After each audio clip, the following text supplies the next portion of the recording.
Okay, so thank you everyone for coming. Just a little disclaimer before we begin. This conference is being recorded, okay? So just for you to know, so be careful with your questions. I'm joking. Okay, so good afternoon, everyone. As coordinator of International Relations degree, I welcome the organization of forums for debate, dialogue, and discussion on international relations in our university. And in particular, on such interesting topic as the relation between superpowers.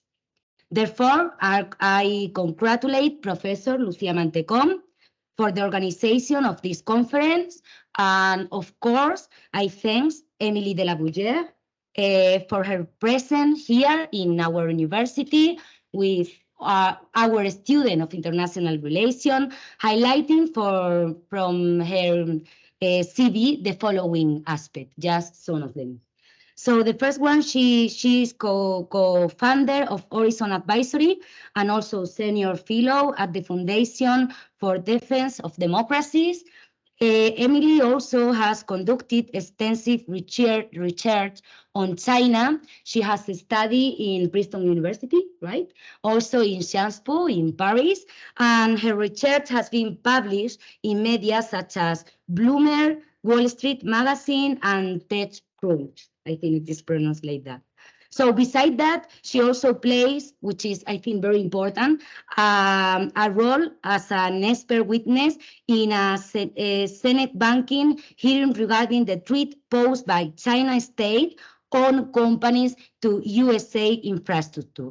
So the topic of her conference, as you can see in the program, I think, is China Vision for a New World Order, implication for United States and also Europe, which I think is a very current topic, very interesting also for our student. So thank you very much, Emily. I also tell her I have to leave because I have another meeting, but I hope you enjoy a lot this conference. Thank you very much.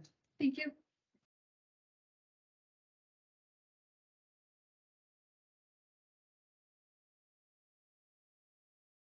Thank you, everyone, for being here. I wanted to start off by explaining a little bit of what I do, because no one I know has figured out what being at a think tank actually means. So I'm at a think tank, a senior fellow. I focus on China. Basically, that means that I'm perpetually still a university student. Thank you. I primarily use Chinese sources, so what's written in Chinese, Chinese policies, Chinese investments, to try to understand what it is that China is trying to accomplish internationally, and then what that means for the rest of the international system. I'm based out of the US, so a lot of my focus is on what China's ambitions mean for the US, but Beijing's project is global, and therefore I try to take a global frame. And in particular, to focus a good deal on Europe, because China sees Europe as pretty pivotal to today's international contest. I got into doing this because when I was in university, I studied Chinese. I started reading Chinese primary sources, so journal articles, government statements, news. And there seemed to be, from what I was reading, a big gap between what was written in secondary sources. So in US and other Western analysis of China and what China was saying about what it wanted to accomplish. And part of that gap was just, let's say, like an inadequate understanding of Beijing and Beijing statements. But part of it, to my mind, was also a limited framework of what security meant. Conversations about security when I was a student primarily centered around, for example, China's military or military relations, what was being developed as an arsenal, what missiles were there, what ships. But what I kept seeing out of Chinese discourse and what seemed to me particularly relevant in a globalized environment was a focus on economic and industrial security, and economic and industrial competition as like the new or a newly important domain in nation-state interaction. So Chinese sources again and again would talk about, for example, leverage over critical supply chains, or the ability to hold at risk another country's economy or industry, and therefore to coerce or to try to shape their behaviors.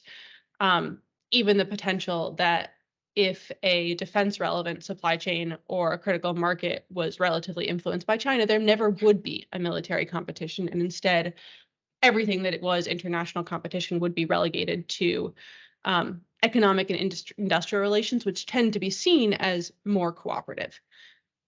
This struck me and still strikes me as new and important and different than how we traditionally think about security and defense questions. And that's why I still do what I do. Which leads into what, of course, China is trying to accomplish and why it matters. I'm just curious, how many of you have studied China specifically in a course or on your own? 2 years, but only studied China specifically. Awesome. They do study Chinese, like a Okay. language. Oh, that's awesome. Okay. And in your security courses, do you look at China at all? When you think about China, the world order, are there certain things that come immediately to mind? Basically,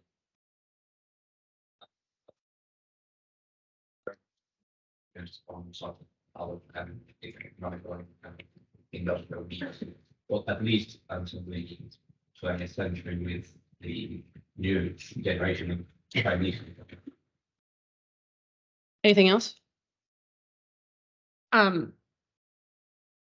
you see the question of China in the world order as a China-US, a China-Europe, non-bilateral?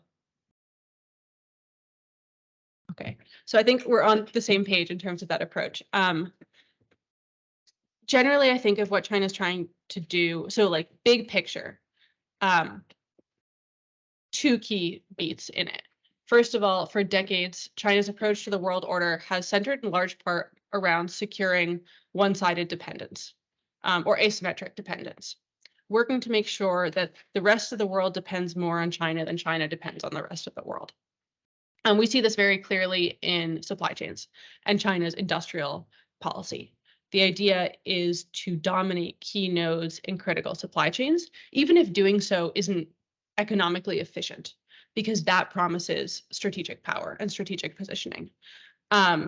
We see this also in economic flows, and especially in China's relationship to emerging economies, is where it's like very obvious, including with discussion of, for example, debt trap diplomacy, and China lending out to emerging economies, building their infrastructures such that they then depend on Beijing. But it's equally obvious with China's relationship with developed economies, whether that's in Europe or in the US. All of that is about building, as I said, strategic positioning. There's another step in China's international vision that's that is more recent.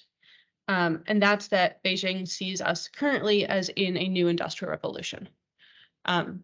It's an industrial revolution catalyzed by data having emerged as a factor of production. And in the Chinese calculus or vision, there are land, labor, capital, and technology are the factors of production that already existed. Now data is being added to the bucket. And with every industrial revolution, there's a reshuffling of the global order and the global hierarchy, because suddenly there's a new competition to control or to have an advantage in the new factor of production. And that means that the advantage that belonged to the incumbent powers gets eroded, because suddenly they're competing for something different where players are effectively on the same starting line. So that's like the opportunity that China's currently very big picture positioning for, competing for data as a factor of production, and therefore moving from like one-sided dependence or asymmetric dependence to control through data. When I look at China competing for data, that there are like 2 sides to that coin. One of them is greater access to information.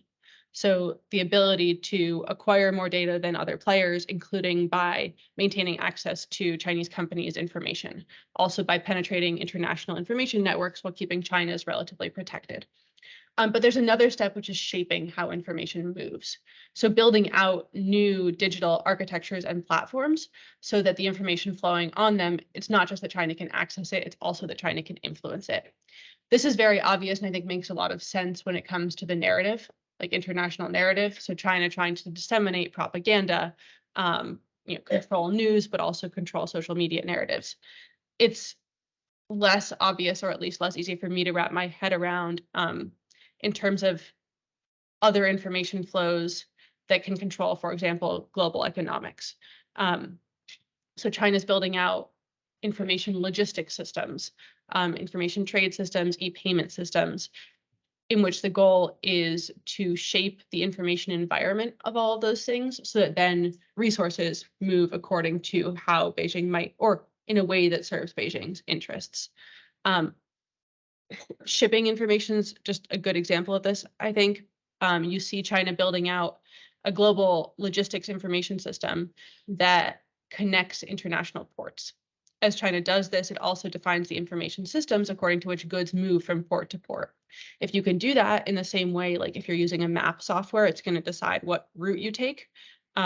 This platform is ultimately intended to decide what route resources take because it offers them routing. And then it can also help decide which shipping companies are used, therefore favoring, for example, a Chinese shipping company, a Chinese port, while also giving China access to information over movement of resources.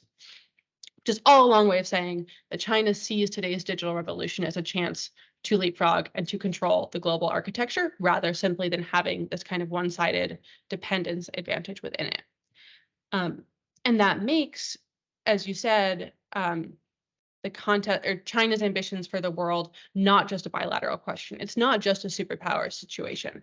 It's really China working to shape the international order and therefore China against the incumbent international order. And in that dynamic, in these efforts, Europe has a pivotal role to play. Europe's the center of gravity for today's international system. At the very least, China sees it as such. And the calculus you get over and over in Chinese writings is that Europe is the critical swing vote in what happens to the world. If Europe chooses to go its own way or to stay neutral in an ongoing conflict or competition, or however rephrase it, then China will win because its gravitational force is greater than that of a splintered international system. If Europe sides with China, obviously China wins. But if Europe decides to work with legacy allies and partners, and I'm biased, so I'm going to say the US here, but if the Europe and the US work together to try to protect the norms and values of the international system, then that's actually a contest because those are sides with similar weight or more weight towards the Europe-US side. And I'll call it there. Okay, thank you. So we're going to open the floor. If you have any question related with everything that Emily just said, or with any other topic, well, you are free to say that. Beatriz is going to give you the microphone. So if not, I'm also have like several topics that we can discuss about. But I think that it is better if you are able to speak and to ask anything that is going through your minds. So the floor is yours. If you have any question, yes, over there. Yeah. Oh. Should I stand up? If it's not working, I have another. Yes. Okay. No. Okay. Wait. It's okay again. No. Hi. Well. Hola.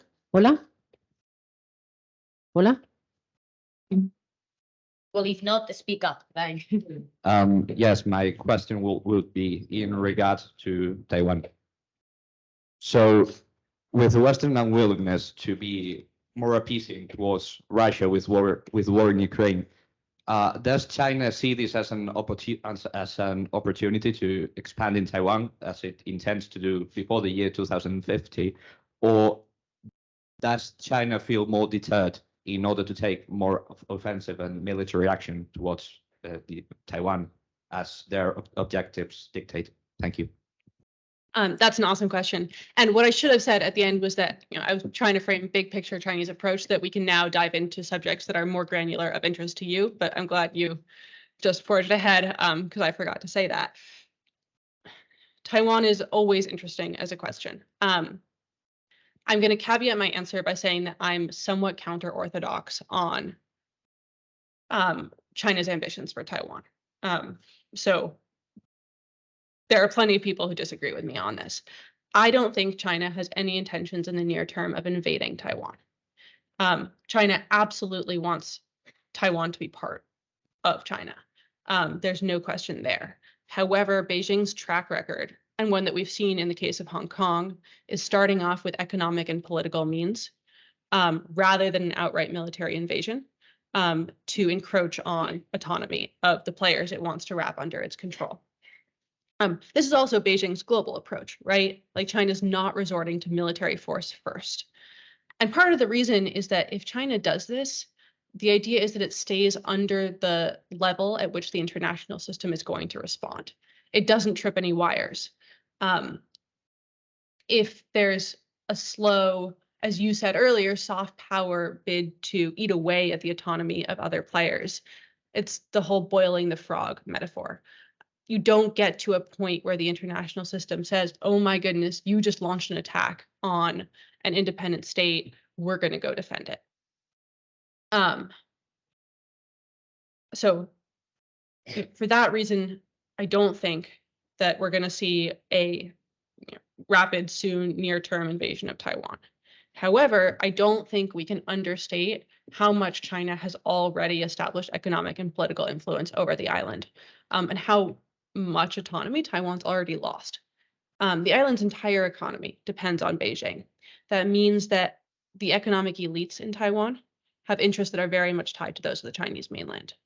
Even companies like TSMC, the semiconductor giant, that are seen as like paragons of Taiwan's independent economic functioning and role as a free partner.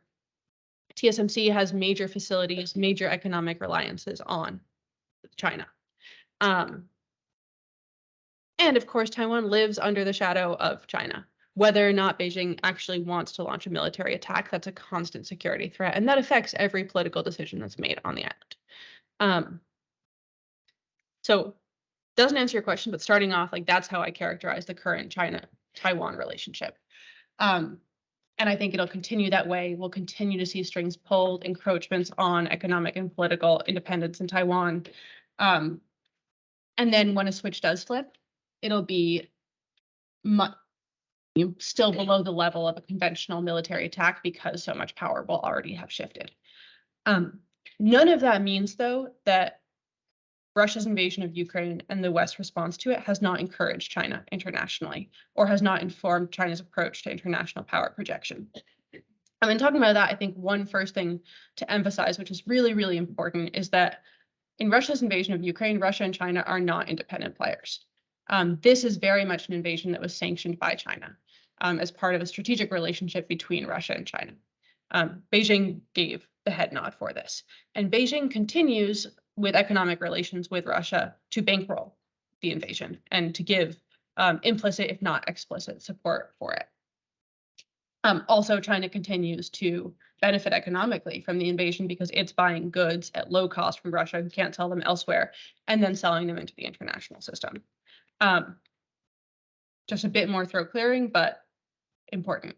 And then when you look at what China's written about Russia's invasion of Ukraine, the West response, two big themes come out. First, in the immediate aftermath, there was definitely Chinese surprise at how strong the Western response was and the degree of coordination between the US and Europe on it.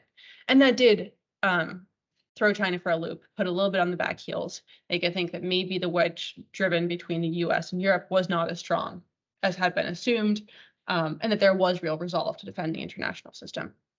At the same time, Chinese writings then and continuing stress that the kind of economic measures taken by the West against Russia simply could not be replicated by the West against China because the economies are too intertwined. And then as the economic pain of economic measures taken against Russia has become more and more clear, that narrative has only grown stronger. Effectively, the argument has been, look how hard it's been for the West to try to cut itself off from Russia. Look how much that effort has, in many ways, failed. Now imagine if they tried to do that with China. And wherever possible, at the same time, China's actually tried to take advantage of the pain caused by Western sanctions against Russia to increase its economic influence in Europe and in the US.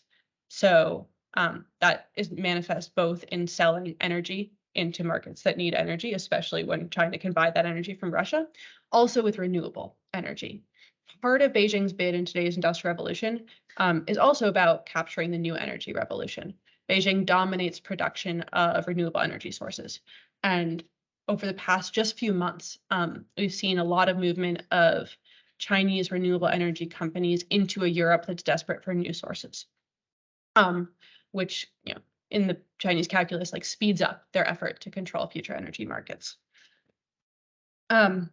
That strayed pretty far from the Taiwan question, but perhaps answers it. Okay, thank you. Any other question? Okay, you have another one over there. Yes. Over there.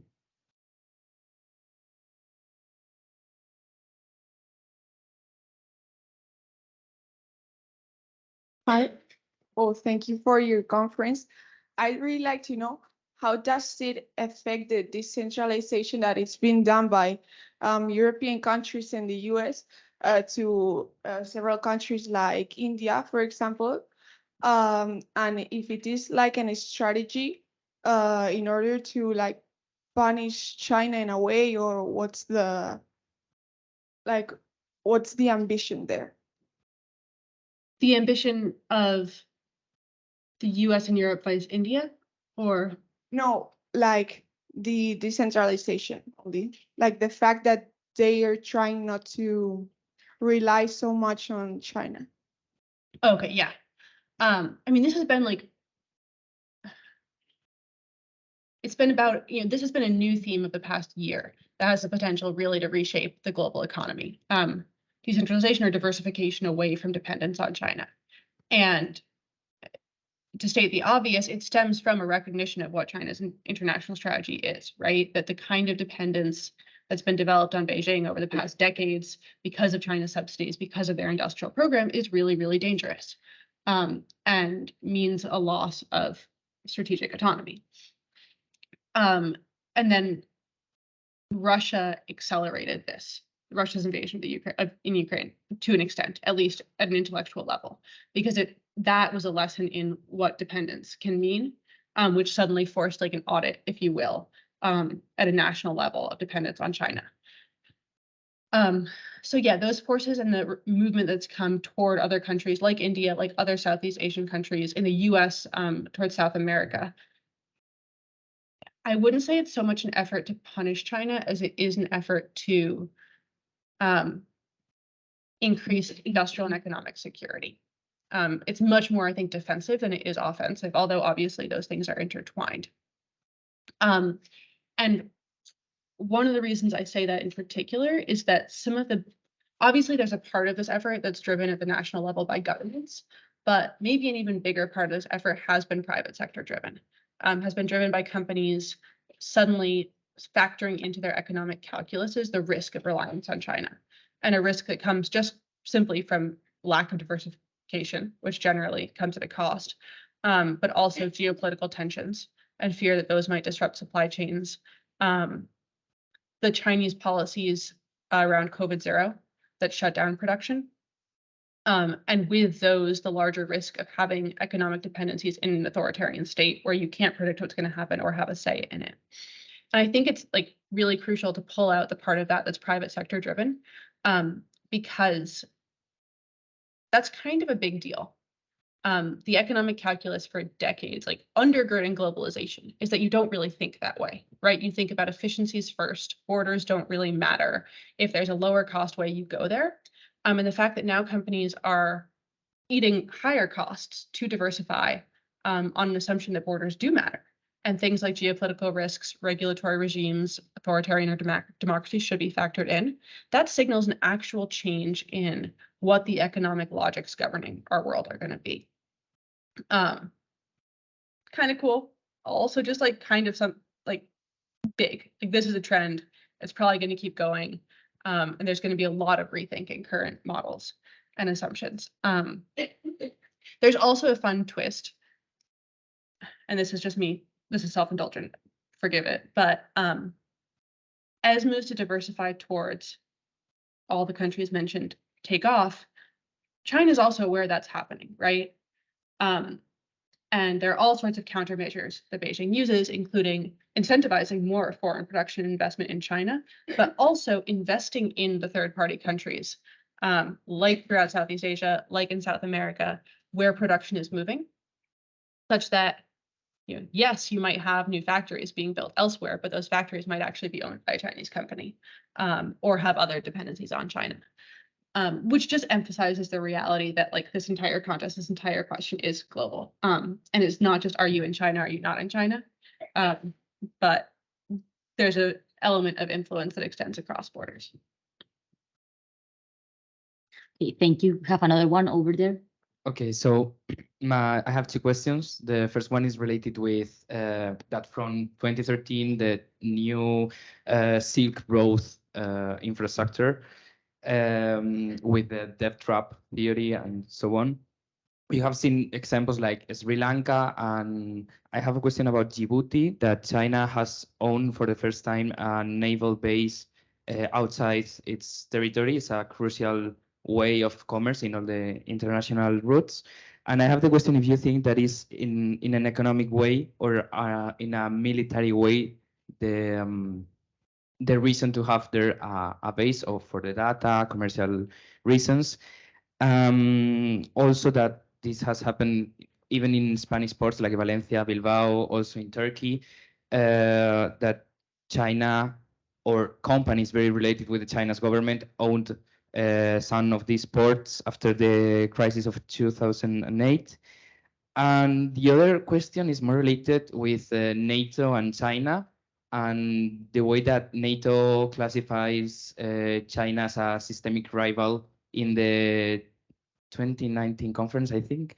And how can China and NATO collaborate in such topics such as anti-piracy, stability in Middle East, now with the new relations of Afghanistan? What are your views on that? It's possible to collaborate with China? We need more transparency, or what is needed to do that? Thanks. Well, you need 3 hours to answer. And then everyone can take a long nap. Yes. Great questions. So starting, obviously, New Silk Road and China's effort to build infrastructure. I'm going to sound like a broken record, but there's a clear ambition there, right? Which is shape, and especially if we're talking about ports, shape international commerce and the movement of goods, and also make sure that depends on China. That's the direct reason to invest in ports internationally. Other reasons are to claim influence over the countries where they're based, and use them as points from which to develop additional power. Djibouti being an example of this in the military realm. And Djibouti is such an interesting case for a number of reasons. First, just to be contrarian, after China turned Djibouti into a military base, basically the narrative in a lot of China watching circles about concerns over China's investment in international ports has been, they're going to, what if they turn that into a new Djibouti? What if they turn that into a new military base? Obviously, that's an important question. It also ignores the reality that China can exact coercive strategic influence without turning a port into a naval base, simply from operating it as a port. That still begs the question, as you said, why did they do this? Why turn Djibouti into a military base? I don't have the answer to that. I think that there are a couple good theories, none of which are mutually exclusive, including for the sake of sending a message to the world. Legitimacy. China might not be prioritizing military power projection as its primary avenue. It might not be expending disproportionate resources on that, but with Djibouti, Beijing proved that it could, and that it could have an overseas military base. In the same way that by having aircraft carriers, China shows that it is going to be a big military power, even if it's not going to try to be the biggest one. There's also an experimental element to it.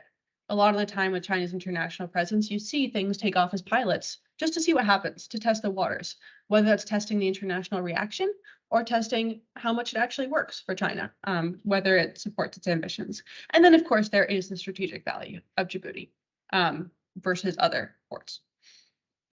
But now, because we're talking ports and because we're talking Spanish ports, I hinted at this earlier, but like I have a particularly like favorite case of how China uses its port investments that I think is illustrative of Beijing's larger international ambitions, and that's this like national logistics information platform China has. It's called Logging. Caveat, I raise this because I think it's a really, really good case study of China's approach, not because I think it's necessarily like the most important thing. I mean, I do think it often gets misunderstood for the latter rather than the former. But this is an information platform that in China goes across like shipping, rail, freight, and air. Sorry, sea, freight, rail, and air. Internationally is primarily shipping. And what it does is it's an information hub that connects two ports and that offers information services like the ability to track movements of goods. It also offers add-ons to like port logistics software and other relevant companies and solutions. And it collects information and disseminates information on port operations. So it has custom services, handling services, etc. It's super useful because nothing like that exists. Generally, like logistics and shipping logistics is a hugely fragmented environment. So if you can have like a one window digital portal to operating your port and then engaging with other ports, that's fantastic. China offers it no cost.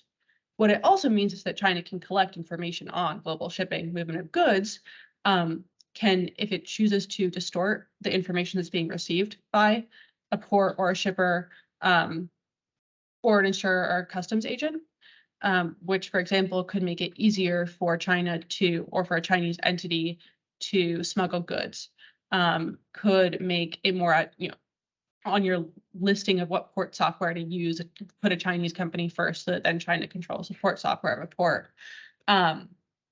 Or this could mean that China could say shut off operations at a port that depended on this system. The port of Barcelona has been connected to logging. I don't think any other Spanish ports, but it had. And that's like, again, this case might not be normally what you see is Chinese investment in a port followed by connection to logging. This might not be the most important thing. It does reflect a larger Chinese approach and a larger strategic value that China is getting from its infrastructure investments. It's paralleled by the reality that often you see a Chinese company coming in, investing in a port, and then bringing in partners to do that port's IT infrastructure and logistics infrastructure, so that in the end, China is able not only to collect information, but also potentially hold that operation at risk. That was meandering, but ports, they matter. China uses them in new ways. On the question of NATO and China and systemic rival and whether it's possible to cooperate, what do you think? I think that the main problem in collaborating is transparency between China and NATO. But I think that there are some chances, as I said, anti-piracy policies in the Pacific Ocean and near the coast of China, or maybe Middle East, that both the States and Europe and also China have interest in the stabilization of the area and counterterrorism. I think there are many things that they can collaborate, but the problem is if there is a trust relation between them.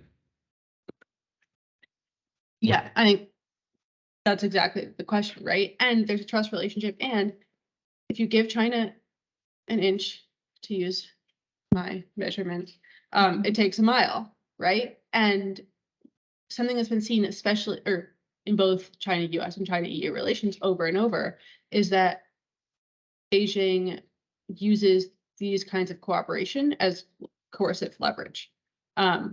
So if something is said about Taiwan or about human rights in China, the answer is, okay, we're going to stop cooperating on piracy or on illegal fishing or on environmental protection.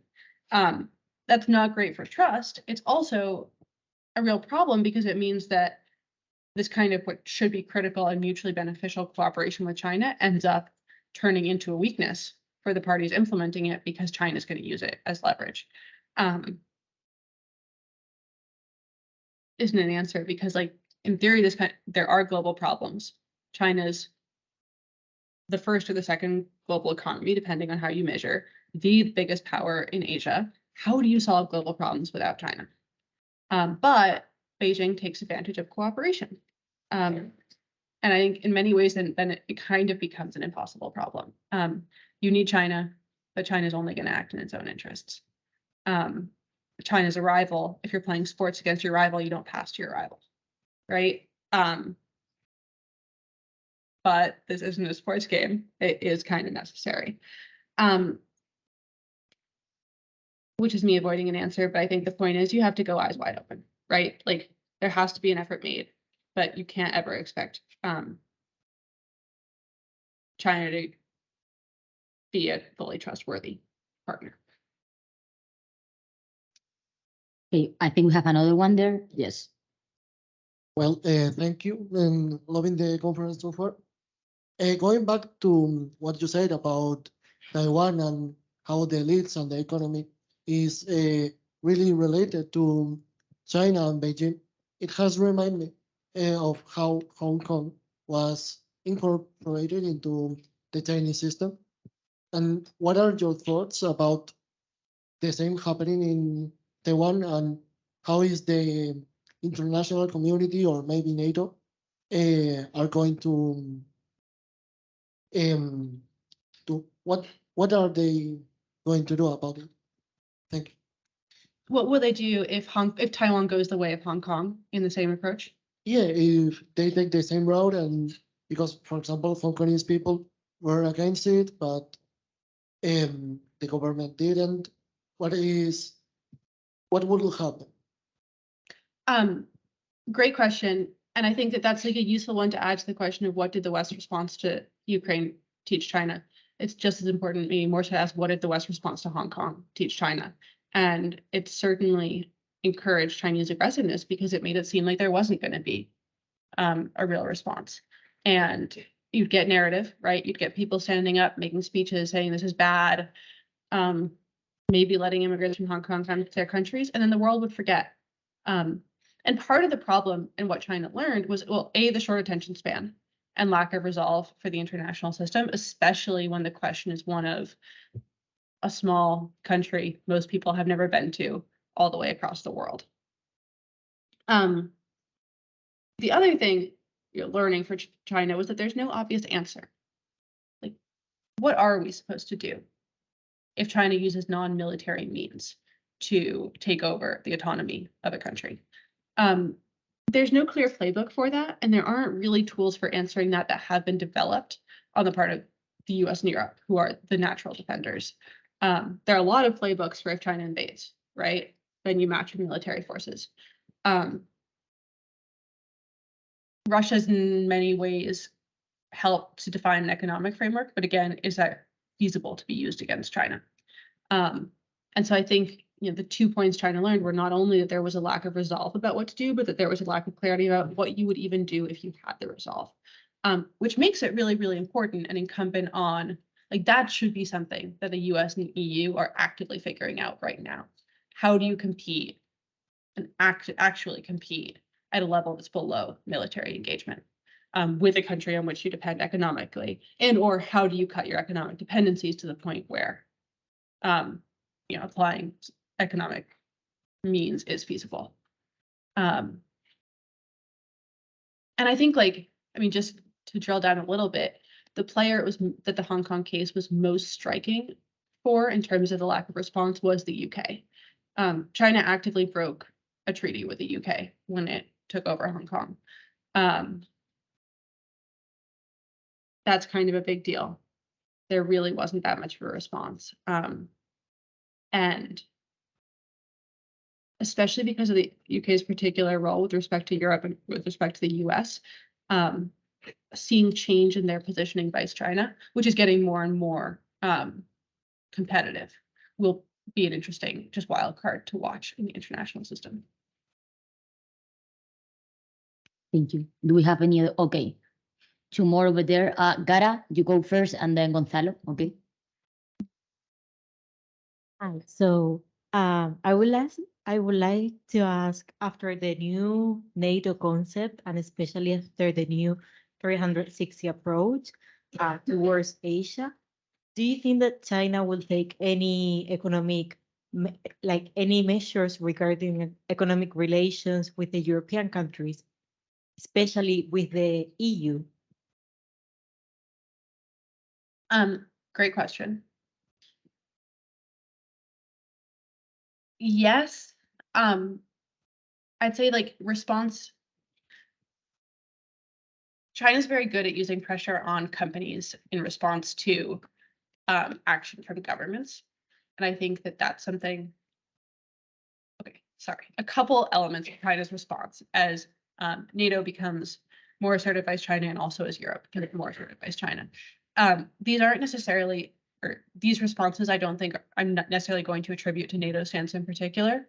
It's a combination of NATO's stance, the EU and statements about human rights in China, any other pushback you see, or the EU and statements about China's trade practices, any other pushback from these governments generally.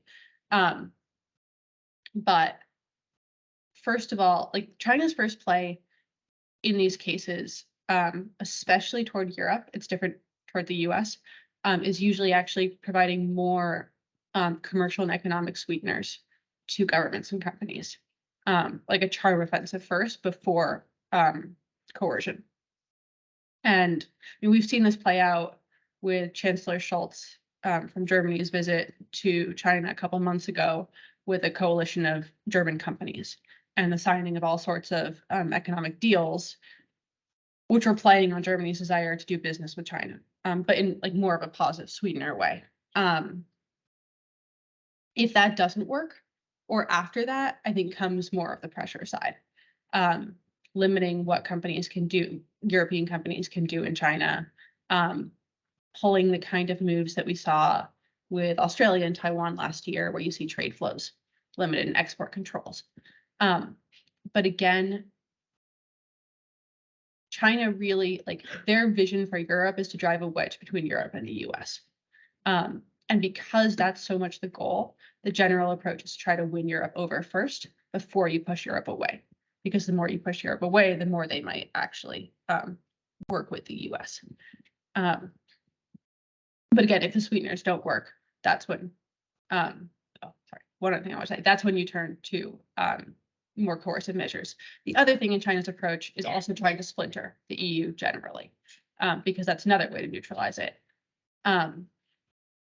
And like that can follow both means, but important to note that in its responses. And one just caveat to what I said is with smaller European countries, much more likely to see coercion because China feels like it, they're puppets. It can do whatever it wants. It doesn't have to worry about pushing them away too much. And over there,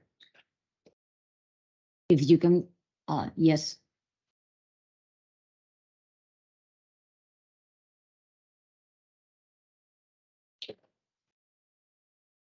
Thank you. Thank you. I want to ask you, which do you think are the consequences that the China and US relations are facing since the Chinese spy balloon was shut down the last days by the United States in their own space, like airspace? What are the consequences, or what do you think is going to be the reaction of China? Thank you. I like playing this new game where like in every conversation about China this week, it's like, how long does it take to get to spy balloon? And the faster we get to spy balloon, the happier I am because it's a fascinating story. There are a lot of threads to pull on this one because there's so much going on. The first very obvious beat is it's kind of a big deal in terms of like showing China's aggressiveness that they were so blatant about doing this.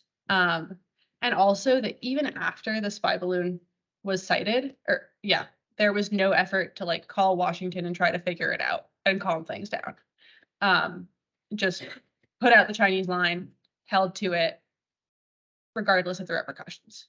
And that shows to China that like not only is aggressive, but also has no intention of compromising or trying to calm things down. Other big takeaway from this from the past week is the sheer amount of public pressure there was in the US to do something about the spy balloon. I think, unclear, just like looking at American domestic politics, whether Washington would have taken the action it did, whether it would have actually shot down the spy balloon if it hadn't been for the very, very clear public desire to draw the line at this. Obviously, like Washington was going to have a response, right? Was going to say it's a violation of sovereignty. Blinken canceled his trip, etc. But there's a difference between that and like sending 2 F-22s to go shoot down the balloon. I don't think that's something China calculated on. If there's one thing that China understands, the rest of the international system is much better at trying to read works in English, read works in Spanish, figure out what we're thinking, press our buttons, than I think we are about China. But what China consistently gets wrong over and over again is how democracies operate and the role that public pressure can play and the role that and the potential it has to throw a wrench in trends and shift trends. And I think that this was an example of that, where Beijing assumed that because Washington generally likes to de-escalate, they would de-escalate, except that public pressure didn't let that happen. This is me like soapbox observer, but so all those caveats. What happens now? Kind of a big deal. Unclear. And I think that part of the wild card nature is that I don't think China expected us to us being the US to react the way we did. So I'm not sure China knows how to respond quite yet. One of the, like, if you look at China's reactions to big developments in international relations, if China is thrown for a loop, if China's surprised, you usually see a couple days before there's a clear narrative. You see a little bit of hedging, ambiguity, and then one materializes and that becomes the line. And that kind of seems to be where we are right now, where China is deciding what it's going to do about this. And from the US side, I think the public pressure is real. The US has made its response pretty clear. Again, Blinken canceled his trip to China, which is a huge deal.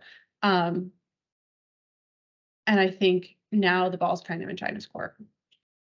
But what do you think that it was like the main goal of sending the balloon? Just to be able to say, I'm able to do this?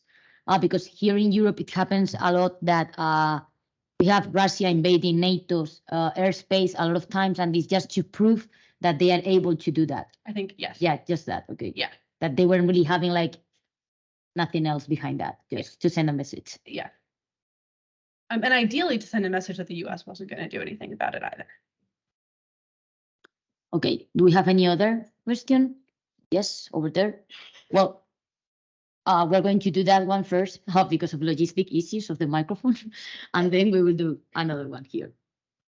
Hi, do you think China's goal is to become the #1 supernation just by the economic way, without including any military intervention? I think China's goal is to control the global system.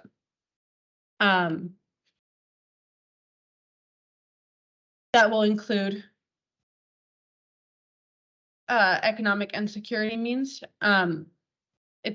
Beijing does not intend to achieve this by launching an international invasion, right? But ultimately, China does want to be in a position where it has security as well as economic leverage. I don't think this will be done in how we traditionally think of military force. Like, I don't think China is going to go ahead and build out overseas bases all across the world. But there will be a military component to it, including the ability to hold military operations of other countries at risk.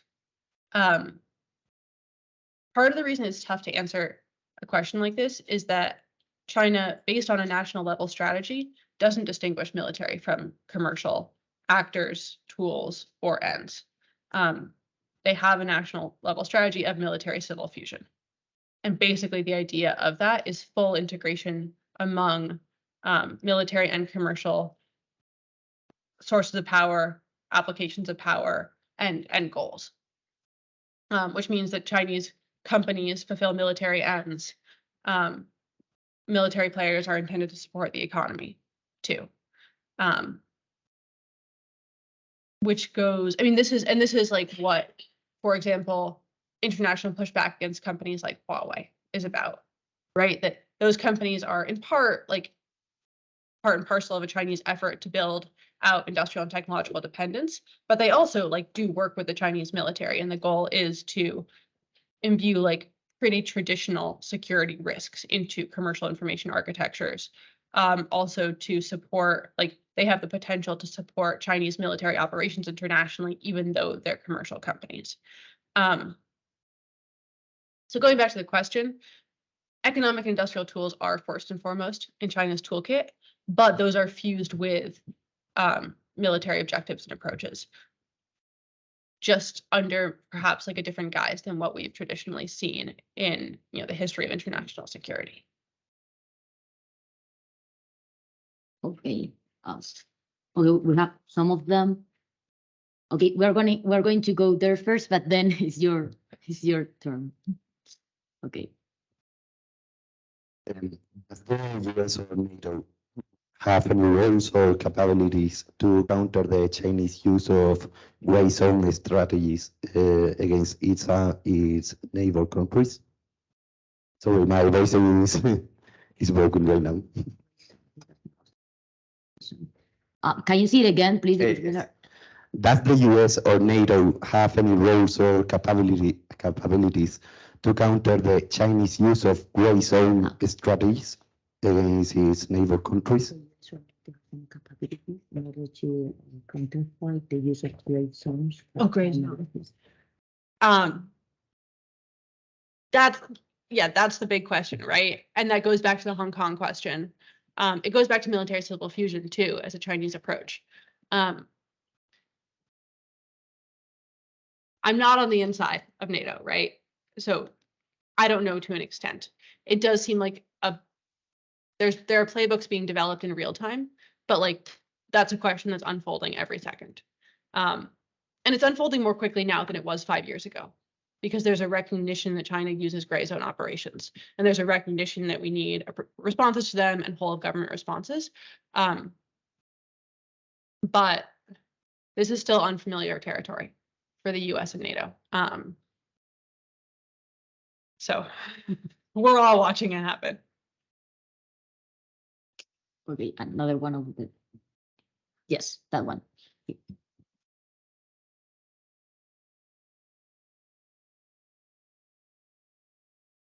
In relation to this question, what are the main characteristics of China's intelligence effort besides technological means, such as you've said, Huawei and other companies, as well as this shipping and logistics mechanism, which name I couldn't write in time, so I would appreciate it if you could repeat it. Thank you. Again, this could be 3 hours. A couple different, so companies are a core part of China's intelligence apparatus. And this is a little bit of a sidebar, but one thing to keep in mind when it comes to Chinese companies is that the legal environment in China, legal code is such that by definition, the Chinese government has the right to access the data of any Chinese company, which means that you can have Chinese companies out there that don't consider themselves part of the Chinese government, that aren't trying to support the agenda of the Chinese government, but legally speaking, their information is entirely accessible to the Chinese government, which is very important to China's general information collection internationally. There's also, of course, a human element. So, and then you have companies doing that. You also have like generally digital architectures that China has developed around the world that it can also use for espionage, which is part and parcel of companies, but perhaps useful to distinguish a little bit between the two of them. So, Chinese telecoms networks. There's like there's a big drama in Africa when it turned out the African Union headquarters that were built by China were being tapped by the Chinese government. So stories like that. Also a human element. More traditional espionage campaign of Chinese operatives spying on leaders, commercial leaders, etc. Also, and I know that this is a relatively breaking story, but spying on and influencing overseas Chinese populations, including with the now infamous overseas police stations, means on college campuses, etc. This is going to be out of order. Going back to companies, Chinese digital platforms are also really important to keep in mind. So WeChat, TikTok, any other like Chinese app, again, for the same regulatory reasons and or because they're part and parcel of the Chinese state system, is going to be potentially used as a tool for espionage. They're also, it's a little different from espionage, but very active Chinese efforts to influence key stakeholders who aren't Chinese in the international ecosystem, whether those are national level leaders, local level leaders, or commercial leaders, buying them off implicitly or explicitly, and therefore shaping their behaviors, which is kind of like a double agent type situation, except it's less obvious. And also more difficult to respond to because you're shaping a player's incentives rather than turning them into a spy per se. There was one other element I wanted to hit on here.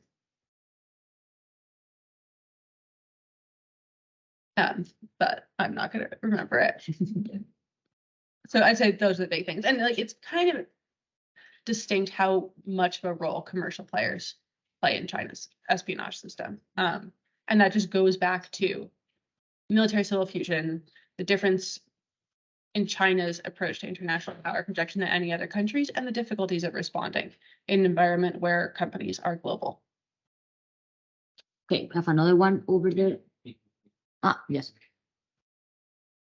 Oh, the port system? Logging, L-O-G-I-N-K.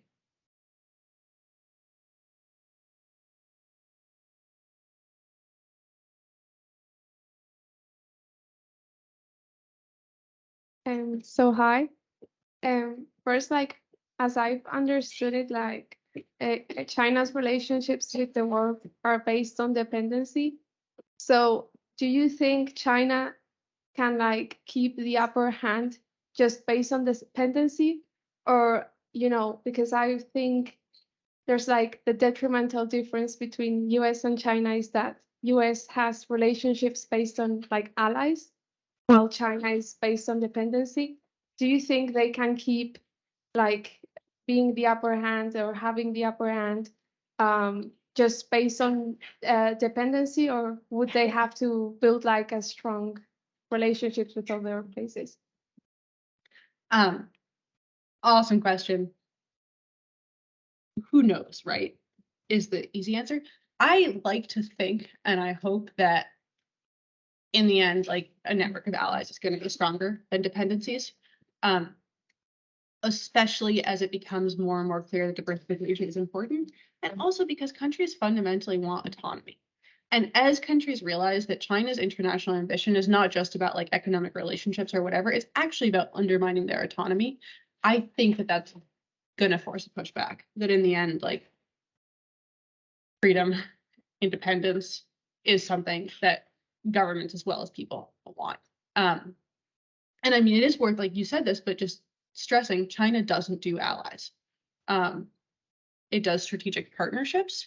It has like all-weather friends, but like explicitly, its international policy does not include allies. And the calculus has been that that's not necessary, and that allies can be more of an encumbrance than anything else. And that's a calculus that's going to be put to the test over the next few years. I like to be optimistic about the potential for US-EU collaboration in responding to China. So I like to think that allies are going to have real value. Unclear if that happens. TBD.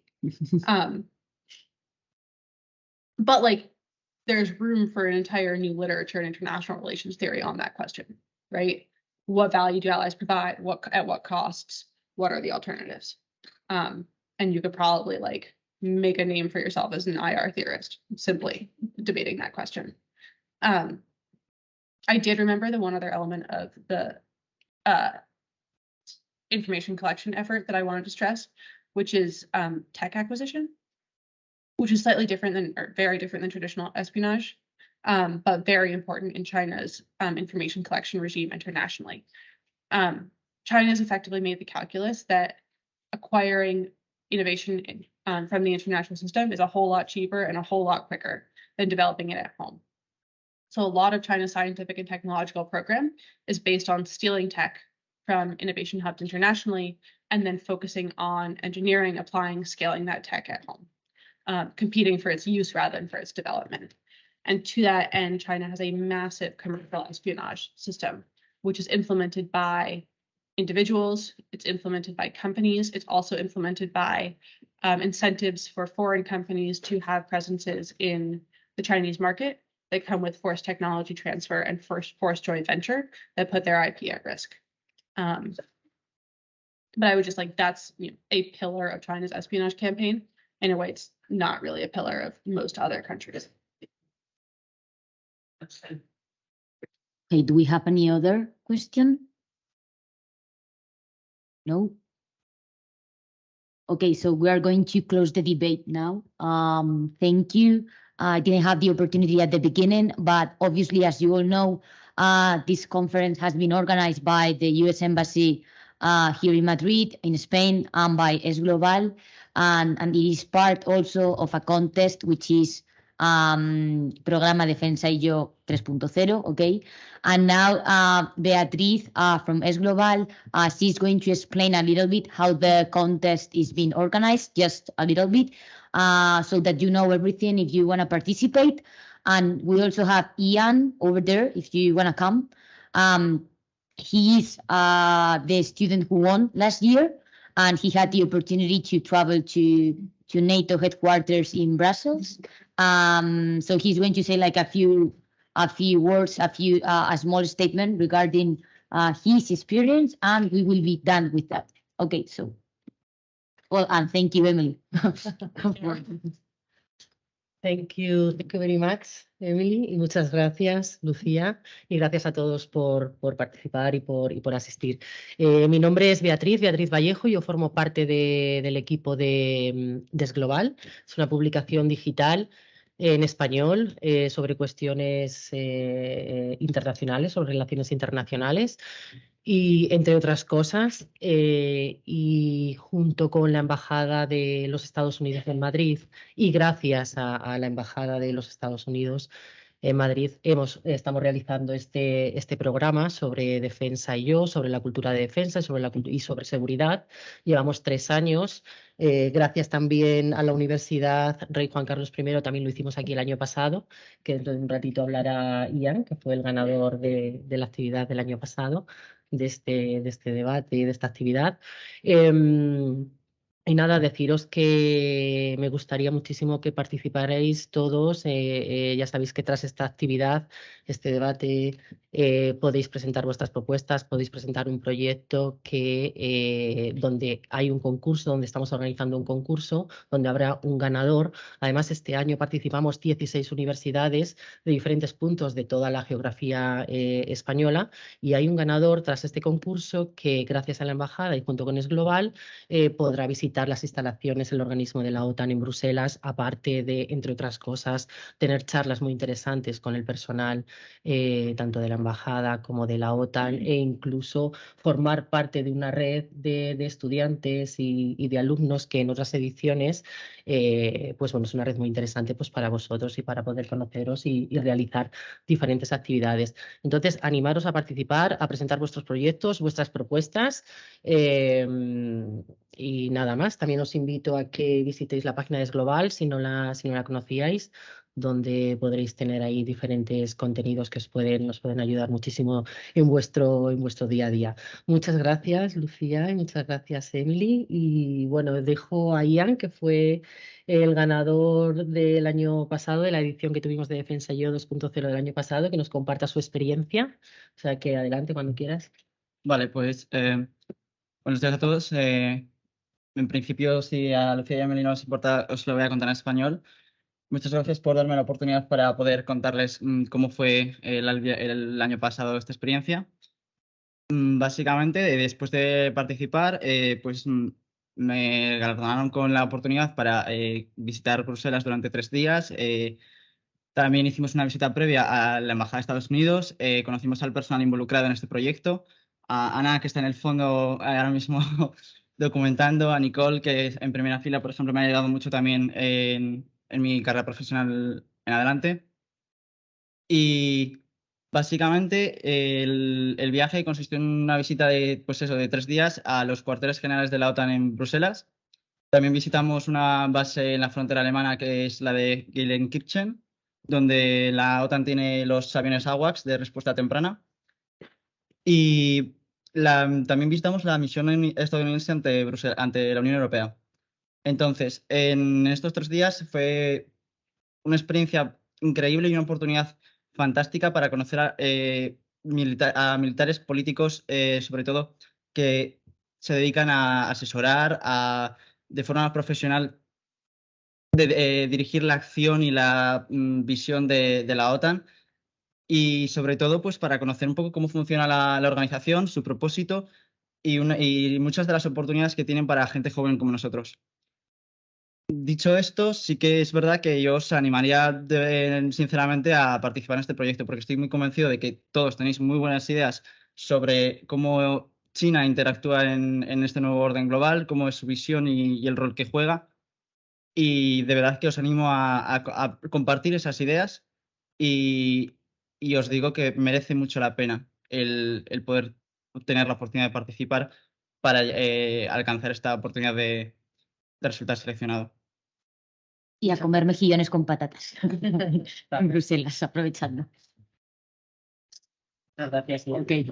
So I think that we are done. Thank you very much. Thank you, Emily, again.